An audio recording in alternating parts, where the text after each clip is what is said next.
అమూల్య ప్రాణాలు తీయాలని చూసిన విశ్వను అడ్డుకున్న రామరాజు, శ్రీవల్లి బండారం బయటపెట్టిన భద్రావతి. ఇంతకు ఏం జరిగింది? అసలు అమూల్య ప్రాణాలు తీయాలని విశ్వ అనుకోవడం ఏంటి? మరి విశ్వను రామరాజు అడ్డుకోవడం ఏంటి?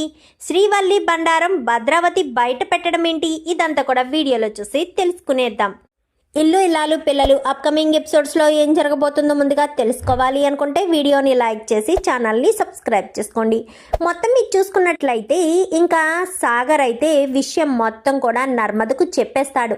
ముందైతే చెప్పను అన్నట్టుగా మాట్లాడిన నర్మద తన మీద ఒట్టు వేయించుకోవడంతో మొత్తం విషయాన్ని చెప్పేసరికి చెంప చెల్లుమనిపిస్తుంది నర్మదైతే.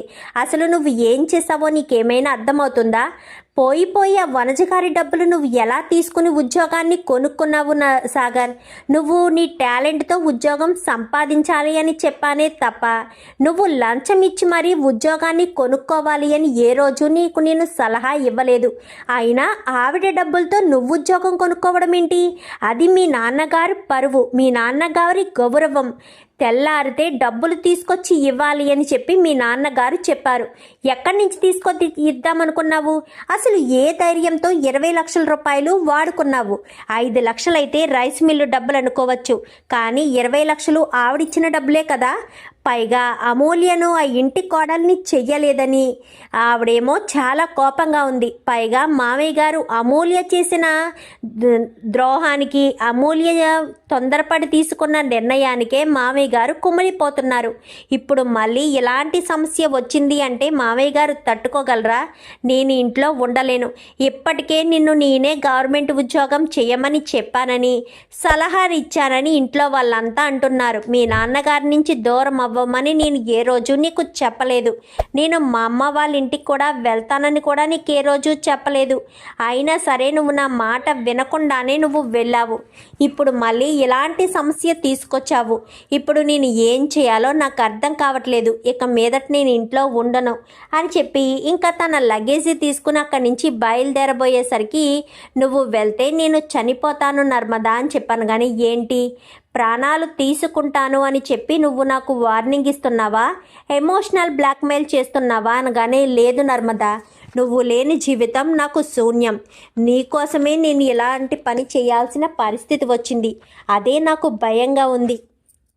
తెల్లవారితే ఈ సమస్యని ఎలా తీర్చాలా, ఏ రకంగా ఆవిడికి 20 లక్షలు ఇవ్వాలనేదే నాకు అర్థం కావట్లేదు అని ఎంతగానో కంగారు పడుతూ ఉంటాడు.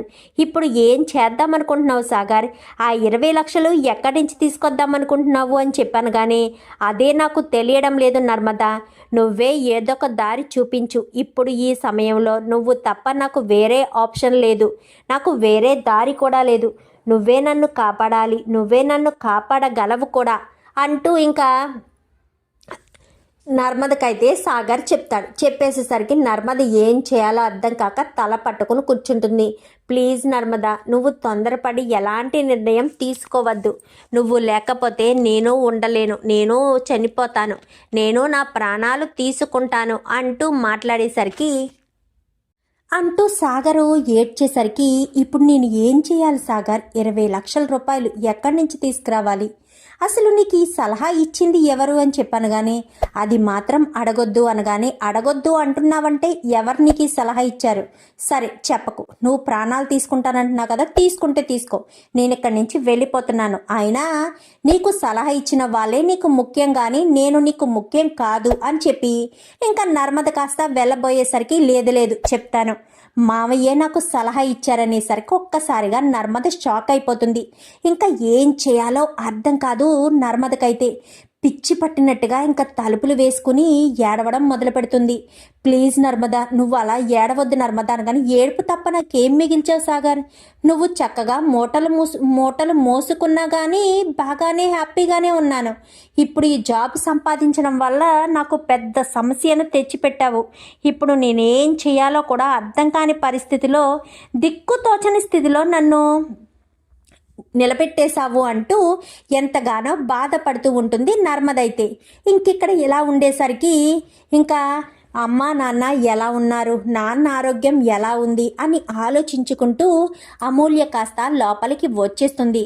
ఏంటి బయట మాట్లాడుతున్నావు అని చెప్పాను కానీ నేనెవరితో మాట్లాడాను అనేసరికి నువ్వు మా చెల్లితో మాట్లాడడం నేను చూశాను. ఏం చెప్తుంది మా చెల్లి అని చెప్పనేసరికి నాకేం చెప్పింది, నాకు ఏమీ చెప్పలేదు అని చెప్పాను కానీ చూడు, నేను తాళి కట్టకపోయినా తాళి కట్టించుకుని మరీ నీ అంతట నువ్వే ఇంట్లో అడుగు పెట్టావు. కేవలం ఒక రోజు రాత్రి నాతో గడిపింది అని మాత్రమే నేను చెప్పాలనుకున్నాను. కానీ నువ్వు ప్రతిరోజు నాతో పెళ్ళి కాకుండానే గడిపాను అని చెప్పేటట్టుగా నువ్వే చేసుకున్నావు. ఇందులో నా తప్పేమీ లేదు అని చెప్పాను కానీ ఇంకా వెంటనే చెంప పగలగొడుతుంది. చెంప పగలగొట్టేసరికి ఏంటే నన్నే కొడతావా అనగానే ఒక ఆడదాన్ని అడ్డు పెట్టుకుని పగ తీర్చుకోవడానికి నీకు సిగ్గనిపించట్లేదా? అసలు నువ్వు మగాడవేనా అని చెప్పాను కానీ నేను మగాడినో కాదో రావే నిరూపిస్తాను అంటూ మీదకి వచ్చేసరికి చెంప పగలగొట్టి బయటికి తోసేసి తలుపు వేసేస్తుంది. ఇంకా తలుపులు వేసి ఏడుస్తూ కూర్చుంటుంది. కూర్చునేసరికి ఇంకా బయటికి వెళ్ళిన విశ్వ కాస్త అమూల్య మీద చాలా కోపాన్ని పెంచుకుంటాడు. ఎందుకంటే ఎవరైనా సరే ఒక మగవాళ్ళు మాత్రమే కొడతారు కానీ ఆడది కొట్టింది అంటే చాలా కక్ష పెంచుకుంటారు. పైగా అమూల్య గురించే ఇంతకు ముందు నర్మద కూడా కొట్టింది. అందుకోసమని ఇటు అమూల్య ఇద్దరు కూడా కొట్టేసేసరికి అది తట్టుకోలేక దీన్ని మాత్రం బ్రతకనివ్వకూడదు, వాళ్ళు జీవితాంతం కుమిలి ఏడ్చేలా చెయ్యాలి. అయితే అవుతుంది, జైలుకి వెళ్ళి కూర్చుంటాను, హ్యాపీగా ఉంటాను. మా అమ్మ వాళ్ళు, మా అత్తయ్య, మా నాన్న పెంచుకున్న పగను నేను మొత్తానికైతే తీర్చిన వాడిని అవుతాను అని చెప్పి ఇంకా విశ్వ ప్లాన్ చేసుకుంటాడు. వాడు ప్లాన్ చేసుకున్న ప్లాన్ ప్రకారం ఇంట్లో ఎవరు ఉండకూడదు అనుకుంటారు. కేవలం భద్రావతి కూడా ఉండకూడదు. అంటే తెలిసి తప్పు చేస్తాను అంటే వద్దు అని చెప్తారు కదా. కానీ విశ్వకు జరిగిన అవమానం విశ్వ తట్టుకోలే. అందుకని ఎవ్వరికీ చెప్పకుండా అమూల్యను కడతేర్చాలి అన్న ఉద్దేశానికి వచ్చేసేసరికి ఇంకా ఒకరోజు ఎప్పుడెప్పుడు అంటే వీళ్ళు ఏదో ఒక రోజు టెంపుల్కి వెళ్ళాలి అన్నట్టు పెద్దావిడ చెప్తుంది. ఆ రోజు ఏ రోజు వీళ్ళు అంటారో ఆ రోజు నేను ఎట్టి పరిస్థితుల్లో వెళ్ళకూడదు, నేను వెళ్ళడంతో పాటు నాకు ఏదో జరిగిందన్నట్టు అమూల్యను కూడా ఇంట్లో ఉంచేయాలి అని చెప్పి అనుకుంటారు. అనుకుని వీడు ప్లాన్ చేసుకుంటాడు. ఇంకా పెద్దావిడొచ్చి టెంపుల్కి వెళ్ళాలి పలానా రోజు అని చెప్పాను కానీ టెంపుల్కా ఎందుకు పెద్దమ్మా అని చెప్పాను కానీ వీడి పెళ్లి జరిగింది కదా, ముహూర్తాలు ఏమీ వాయువజ్యాలు ఏమీ లేకుండానే జరిగింది. అందుకోసమని వీళ్ళ పెళ్లి జరిగింది కాబట్టి వీళ్ళ పెళ్ళికి మొక్కుకోవాలి అని చెప్పనేసరికి సరే అయితేనగానే నేను అమూల్య ఒక కారులో వస్తాము, మీరంతా కలిసి ఒక కారులో వెళ్ళండి అని చెప్పాను కానీ అదేంట్రా నువ్వు అమూల్య కలిసి ఒక కారులో రావడం ఏంటి అనగానే రానివ్వు ఏమవుతుంది, కొత్తగా పెళ్ళైన వాళ్ళు ఏదో ఒకటి మాట అనుకుని వస్తూ ఉంటారు ఊసులాడుకుంటూ అని చెప్పాను కానీ సరే అని ఒప్పుకుంటుందే కానీ భద్రావతికి ఎక్కడో చిన్న అనుమానం కలుగుతుంది. ఎందుకంటే భద్రావతికి ఒక్కదానికే తెలుసు కదా అమూల్య విషయం. సో అందుకని భద్రావతి ఎక్కడో అనుమానం ఉంది, ఎందుకురా మీ ఇద్దరు ఒకే కారులో వస్తాను అంటున్నారు అనగానే ఇప్పుడు అందరూ కలిసి ఒకే కారులో ఎక్కితే దాంతో అలా ఉండు ఇలా ఉండు అంటారు. అదే కారులో అయితే వేరే కారులో సెపరేట్గా ఉండొచ్చు, దాంతో మాటామంతి మాట్లాడకుండా అని చెప్పాను కానీ సరే నీ ఇష్టం అని చెప్పనేసరికి అందరూ కూడా బయలుదేరతారు. బయలుదేరిన వాళ్ళు కాస్త ఇంకా అందరూ బయలుదేరతారు. అందరూ ఎక్కడికో వెళ్తున్నారని రామరాజు చూస్తూ ఉంటాడు. కూతురు మీద ప్రేమ ఎక్కడికి పోతుంది, కూతురు ఎంత తప్పు చేసినా ప్రేమ చనిపోదు కదా. సో అలా చూస్తూ ఉండేసరికి ఇంకా అందరూ వెళ్తారు. ముందు వెళ్తారు, వెనకాల విశ్వ వెళ్దామని ఆగుదామనుకున్నవాడు కొంచెం ముందుకు వెళ్ళి ఇంకా విశ్వ మళ్ళీ వచ్చేసేసరికి ఇదేంటి విశ్వ వచ్చేసాడు, విశ్వ అమూల్య వెళ్ళలేదేంటి అనుకుంటూ రామరాజు బయటే కూర్చొని చూస్తూ ఉంటాడు. విశ్వ అమూల్యను లోపలికి తీసుకుని వెళ్ళేసరికి ఏంటి గుడికి తీసుకువెళ్ళాలి కదా, కారు ముందుకు పోనిచ్చినట్టే పోనిచ్చి మళ్ళీ వెనక్కి తీసుకొచ్చి ఇంటి ముందే ఆపావు అని చెప్పనేసరికి, గుడికా నీతోనా, నేను నీతో గుడికి ఎందుకు వస్తానే అని చెప్పాను. కానీ అదేంటి అమ్మమ్మ గారు గుడికి రమ్మని చెప్పారు కదా, మరి గుడికి ఎందుకు వస్తాను అంటావేంటి అని చెప్పనేసరికి, అవును నేను నీతో గుడికి రావడం నాకు ఇష్టం లేదు, అందుకే గుడికి రాను, పద లోపలికి అని చెప్పి లోపలికి వెళ్తారు. లోపలికి వెళ్ళి రామరాజు వంక చూసి వారగా ఒక నవ్వు నవ్వి లోపలికి వెళ్ళిపోతాడు. వెళ్ళిపోయేసరికి రామరాజుకి ఎక్కడో అనుమానం కలుగుతుంది. ఇదేంటి వీడు నా వంక చూసి ఎందుకు అలాంటి నవ్వు నవ్వాడు, వీడు నా కూతుర్ని ఏం చేయబోతున్నాడు, వీడు నా కూతుర్ని ఏదైనా చెయ్యాలనుకుంటున్నాడా అన్న అనుమానం రామరాజుకి వచ్చేస్తుంది. ఇంకా అలాంటి అనుమానం రామరాజుకి రావడంతో వెంటనే రామరాజు అడుగులు ఇటుపక్కకి పడుతూ ఉంటాయి. ఎక్కడికి? భద్రావతి వాళ్ళ ఇంటి సైడు. భద్రావతి వాళ్ళు కొంచెం ముందుకు వెళ్ళేసరికి వెనక్కి తిరిగి చూస్తుంది భద్రావతి. వెనక్కి తిరిగి చూడడంతో వెనకాల కారు రావట్లేదు. సేన ఒక్క నిమిషం ఆపు అని చెప్పాను, కానీ ఏమైంది భద్ర అని చెప్పనేసరికి, విశ్వకారు రావడం లేదు పెద్దమ్మ అని చెప్పాను, కానీ విశ్వకారు రావడం లేదా అని చెప్పి చూస్తారు. కొంచెం సేపు ఆగి చూస్తారు, అంటే స్లోగా వస్తున్నారేమోనని ఒక 10 నిమిషాలు పక్కకు ఆపుతారు. ఆపేసరికి విశ్వకారు ఇంకా రావట్లేదు. ఏంటి విశ్వకారు బయలుదేరుంటే ఈ పాటికే రావాలి కదా, అయినా మనం స్ట్రైట్ రూటే వచ్చాము, వేరే మార్గం కూడా లేదు, పోనీ వేరే దారంట వెళ్ళారు అనుకుంటే, అసలు విశ్వ బయలుదేరాడా అనగానే, ఏమో వదిన కారు ముందుకు వచ్చింది, ఆ తర్వాత కారు కనిపించలేదు అని చెప్పనేసరికి ఏదో తేడా అనిపిస్తుంది. సేన కారు వెనక్కి తిప్పు అనగాని, అలాగే అక్క అంటూ కారు వెనక్కి తిప్పుతాడు సేనాపతి. అయితే ఇంకిక్కడ రామరాజు అడుగులో అడుగు వేసుకుంటూ జాయిగా గేటు తీసి ఇంకా లోపలికి వెళ్దామా వద్దా అని ఆ గుమ్మం గేటు వైపే గేటు దగ్గరే నిలబడి ఉంటాడు. ఇంకా లోపలికి వెళ్ళిన తర్వాత అమూల్య, ఏంటి గుడికి తీసుకువెళ్లకుండా ఇంట్లోకి తీసుకొచ్చావు అనగానే, అసలు గుడికి వెళ్ళే ప్లానే లేదే, గుడికి వెళ్ళాల్సింది వాళ్ళు, నిన్ను ఏకంగా స్వర్గానికి పంపించేస్తాను అనేసరికి, ఏం మాట్లాడుతున్నావు అనగానే, అవునే నేను నీ ప్రాణాలు తీద్దామని ఫిక్స్ అయ్యాను అనేసరికి, నా ప్రాణాలు తీయడానిక, ఏం మాట్లాడుతున్నావు, నా ప్రాణాలు తీయడం ఏంటి అనగానే, అవునే నువ్వు నన్ను కొట్టావు, మీ వదిన నన్ను కొట్టింది, నువ్వు నన్ను కొట్టడానికి మీ వదిన నన్ను కొట్టడానికి కారణం ఎవరు, నువ్వు, నీ వల్ల నేను చెంపదెబ్బలు తిన్నాను, ఒక ఆడదాని చేతితో కాదు 2 ఆడవాళ్ళ చేతులతో నా మీద చెంపదెబ్బ పడింది, అది నేను తట్టుకోలేకపోతున్నానే, నేను ఆ బాధను తట్టుకోలేకపోతున్నాను, అందుకే ప్రతి క్షణం నిన్ను ఏదో చెయ్యాలని చాలా ఆరాటంగా ఉంది, అందుకోసమనే నేను ఎట్టి పరిస్థితుల్లో వదిలిపెట్టకూడదన్న ఉద్దేశంతో ఈ రకంగా ప్లాన్ చేసి నీ ప్రాణాలు తీసేయడానికి ప్లాన్ చేశాను అంటూ మాట్లాడేసరికి, ఏంటి ఇప్పుడు నా ప్రాణాలు తీస్తావా అనగాని, అవుని అంటూ పీక పట్టుకుంటాడు. పీక పట్టుకునేసరికి అమ్మా నాన్న అంటూ గట్టిగా కేక వేస్తుంది. మామూలుగా అయితే తలుపులన్నీ వేయడంతో కేక బయటికి వినబడదు, కానీ కన్న కూతురు కదా, గుండెలకి ఆ నొప్పి ఆ ఆర్తనాదం వినబడుతుంది కదా. ఒక్కసారిగా గేటు ముందు నిలబడి ఆలోచిస్తున్న రామరాజుకి నాన్న అంటూ ఎప్పుడైతే కేక వినబడిందో గబగబా ఆ గేటు తీసుకుని వెళ్ళిపోతాడు. వెళ్ళిపోయి తలుపులు తీయడానికి ప్రయత్నించేసరికి చుట్టూ ఎటు చూసినా కానీ తలుపులు క్లోజ్ చేసి ఉంటాయి. ఒక కిటికీ దగ్గర నుంచి, అంటే బెడ్రూమ్ కిటికీ దగ్గర నుంచి చూస్తూ ఉండగా ఆ కిటికీలోంచి పీక పట్టుకున్నట్టు కనిపిస్తుంది. కనిపించటతోనే అమ్మ అమ్మ అమూల్య, అమ్మ అమూల్య అంటూ తలుపులు బాదుతాడు. ఎంత తలుపులు బాదితే మాత్రం వస్తాయి, రావు. ఇంకా ఏం చేయాలో అర్థం కాదు రామరాజుకి. నా కూతురు ప్రాణాలు తీసేస్తున్నాడు వాడు, ఒరే నా కూతురు ప్రాణాలు తీసేస్తున్నాడు రా అంటూ తెగ హడావిడి పడిపోతూ ఉంటాడే తప్ప, పోనీ వెనక్కెళ్ళి వాళ్ళని తీసుకురావచ్చు కదా, ఎవరిని తీసుకురాడు. ఓ తెగ హడావిడి పడుతూ తలుపులు కొట్టి ఇంకా ఒక్క తోపు, అంటే కూతురి మీద ప్రేమ, కూతుర్ని కాపాడుకోవాలన్న ఆతృతతో ఒక్క తోపు తోస్తాడు. ఒక్క తోపు తోసేసరికి కరెక్ట్గా రామరాజు ఇలా తలుపు తోసుకుని లోపలికి వెళ్ళడం, అదే సమయానికి సేనాపతి వాళ్ళు రావడం జరుగుతుంది.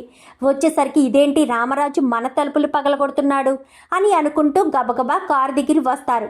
రామరాజు తలుపులు పగలగొట్టడంతో పరుగున వెళ్ళి ఇంకా అమూల్య ఇంకా చివరి క్షణం ఇంకా ఒక్క క్షణం ఆగితే అమూల్య ప్రాణాలు గాల్లో కలిసిపోతాయి.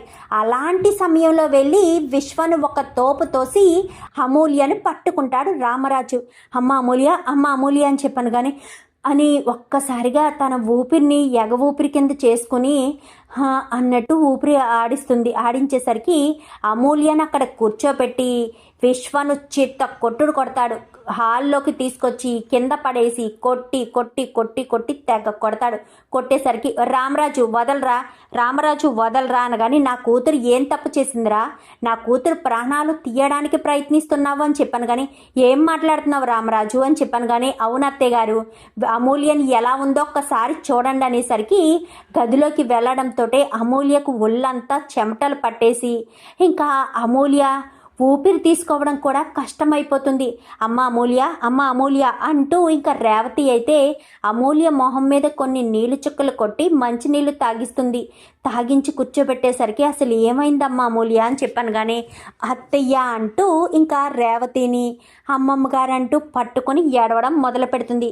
ఏమైంది అమూల్య అని చెప్పాను కానీ విశ్వ నా ప్రాణాలు తీయాలనుకున్నాడు అత్తయ్య అని చెప్పనేసరికి వీడికేం పోయే కాలమే, వీడెందుకు అమూల్య ప్రాణాలు తీయాలనుకున్నాడు, అసలు వీడికి ఏమన్నా పిచ్చి పట్టిందా ఏంటి అనుకుంటూ బయటికి గబగబా వచ్చి రామరాజు కొడుతున్నా ఎంత భద్రావతి ఆపుతున్నా ఆగడు, ఇటు వీళ్ళు ఆపుతున్నా ఆగడు. ఈలోపు వీళ్ళంతా కూడా వచ్చేస్తారు. ఎంతమంది కొడుతున్నా అందరినీ ఒక తోపు తోసి విశ్వను మాత్రం చిత్త కొట్టుడు కొడతాడు. కొట్టేసేసరికి ఎందుకురా నా కూతురు జీవితాన్ని ఎలా నాశనం చేయాలనుకున్నావు, అసలు నా కూతురు అంటే నీ ఇష్టం లేని వాడివి ఎందుకురా ప్రేమించావు, ప్రేమించి నా కూతురు మెల్లో ఎందుకురా తాళి కట్టావు అంటూ ఇంకా విశ్వను పట్టుకుని చితక్ కొట్టేసరికి రామరాజు ఆపు అని చెప్పాను కానీ ఏంటి భద్రావతి, అసలు నా కూతుర్ని ఇంట్లోకి దొంగతనంగా వచ్చి తీసుకువెళ్ళవలసిన అవసరం ఏముంది, నా కూతురికి వీడిని పెళ్లి చేసుకోవడం ఇష్టం లేదు, నా కూతురు నాకు స్పష్టంగా చెప్పింది, నేను విశ్వను ప్రేమించాను కానీ పెళ్లి చేసుకునే ఆలోచన లేదు నాన్న, మీరు ఎవరిని చూసి చేసుకోమంటే వాళ్ళనే చేసుకుంటాను, మీ పరువుని నిలబడతాను అని చెప్పిన మా అమ్మాయి ఎందుకు ఇల్లు దాటి వస్తుంది అనగాని నీ కూతురు ఇల్లు దాటి రాలేదు, ఈ భాగ్యము వాళ్ళే తీసుకొచ్చి నీ కూతుర్ని నా మేనల్లుడికి అప్పగించారు అని చెప్పనేసరికి ఏం మాట్లాడుతున్నావు భద్రావతి అని చెప్పాను కానీ లేకపోతే నీ కూతురు బయటికి ఎలా వచ్చింది అనుకుంటున్నావు, కావాలంటే నీ కూతుర్ని అడుగు అని చెప్పి అనగానే అమ్మ అమూల్య అనగానే నాన్న అని చెప్పాయి అంటూ ఉండగానే అసలు నువ్వు బయటికి ఎలా వచ్చావమ్మా, పెళ్లి కూతురుగా చేసిన నిన్ను బయటికి ఎవరు తీసుకొచ్చారు, ఎవరు తీసుకొస్తే నువ్వు బయటకు వచ్చావమ్మా అని చెప్పనేసరికి అది నాన్న అని చెప్పాను కానీ చెప్పమ్మా అమూల్య, అసలు నువ్వు బయటికి ఎలా వచ్చావు, ఎవరు నిన్ను తీసుకొచ్చారు చెప్పు అంటూ ఇంకా ఎంతగానో రామరాజు అడుగుతాడు. అడిగేసరికి వదిన భాగ్యమత్తయ్య అని చెప్పాను కానీ ఒక్కసారిగా షాక్ అయిపోతాడు రామరాజు. అయితే ఎప్పటికైనా చెవులకు పట్టిన తుప్పు వదిలిందా, నీ కూతుర్ని బయటకు తీసుకొచ్చి అప్పగించింది ఎవరో అర్థమైందా, నీ పెద్ద కోడలు తల్లే ఇద్దరు కలిసి తీసుకొచ్చి అప్పగించి వాళ్ళ నాన్నని విడిపించుకు తీసుకువెళ్లారు, వాళ్ళు మా దగ్గర 10 లక్షల రూపాయలు తీసుకున్నారు, విశ్వకు అమూల్యకు ప్రేమ రాయబారం చేసి వాళ్ళిద్దరికీ పెళ్లి చేస్తానని నా దగ్గర 10 లక్షల రూపాయలు వీళ్ళు తీసుకుని నాకు ఈ పని చేశారు. అర్థమవుతుందా రామరాజు, నీ ఇంట్లో ఎలాంటి వాళ్ళు ఉన్నారో, నీ ఇంట్లోనే తప్పుడు మనుషులు ఉన్నారు, ఇంకెందుకు ఎదుటి వాళ్ళు ఇళ్ళ వంక నువ్వు చూస్తావు, నీ ఇల్లు మాత్రం నువ్వు చూసుకుంటే సరిపోదా ఏంటి అంటూ మాట్లాడేసరికి అది కాదు అని చెప్పాను కానీ ఏమది కాదు అంటూ ఇంకా చందు అయితే వల్లి చంప చెల్లు మనిపించేసరికి పెద్దోడా ఆగరా, ఏమన్యాయం చేసిందమ్మా నా కూతురు నీకు, నా కూతురి జీవితాన్ని వీళ్ళ పాదాల దగ్గర 10 లక్షలకు అమ్మేశావా, అసలు 10 లక్షలు తీసుకోవాల్సిన అవసరం ఏముంది, నేను ఆల్రెడీ మీకు 10 లక్షలు ఇచ్చాను కదా, అయినా మీరు 10 లక్షలు తీసుకొని ఎందుకు చేశారు ఇదంతాను, డబ్బులు మీకెందుకు ఇచ్చారు అనగానే వీళ్ళు ఏమన్నా కోటీశ్వర్లు అనుకుంటున్నావా, పోనీ ఒకప్పుడు కోటీశ్వర్లు ఇప్పుడు కాదు అని అనుకుంటున్నావా, వీళ్ళకి అసలు ఎలాంటి కోటీశ్వర్లు కాదు, వీళ్ళు కేవలం వీధి చివర్లో సైకిల్ మీద ఇడ్లీలు అమ్ముకునే రకాలు ఇవి, వీళ్ళు సైకిల్ మీద ఇడ్లీలు అమ్ముకుంటారే తప్ప వీళ్ళు కోటీశ్వర్లు కానే కాదు అని చెప్పి మాట్లాడేసరికి ఒక్కసారిగా రామరాజు షాక్ అవుతాడు. ఏం మాట్లాడుతున్నావు, వీళ్ళు కోటీశ్వర్లు కాకపోవడం ఏంటి, పెళ్ళయ్యేటప్పటికి కోటీశ్వర్లే కదా అనగానే కాదు మామయ్య, వల్లి అక్క వాళ్ళు అసలు కోటీశ్వర్లే కాదు, కోటీశ్వర్లని మేము మీకు అబద్ధం చెప్పి మిమ్మల్ని నమ్మించి మోసం చేశారు, అంతే తప్ప వీళ్ళకు ఎలాంటి ఆస్తిపాస్తులు ఏమీ లేవు అని చెప్పనేసరికి ఏం మాట్లాడుతున్నావమ్మా అనగానే అవును మావయ్య నేను చెప్పేది నిజమే అంటూ ఇంకా నర్మదైతే చెప్తుంది. నర్మద చెప్పేది నిజమేనా అని చెప్పి వల్లి వంక అడిగేసరికి వల్లి అలా చూస్తూ ఉండగానే వల్లి చెంప చెల్లు మనిపిస్తాడు రామరాజు. ఓహో మీ దగ్గర డబ్బు లేదని నా కూతురి జీవితాన్ని వీళ్ళ కాళ్ళ దగ్గర పడేసి నువ్వు సంతోషంగా ఉందామనుకుంటున్నావా? నా కూతురు జీవితం ఏమైపోవాలి? నా కూతురు ఎలా బ్రతకాలి? ఇప్పుడు వాడితో పెళ్లి చేసుకుని వాడు ప్రతి క్షణం నరకం చూపిస్తున్నాడు, అది నీకు అర్థమవుతుందా?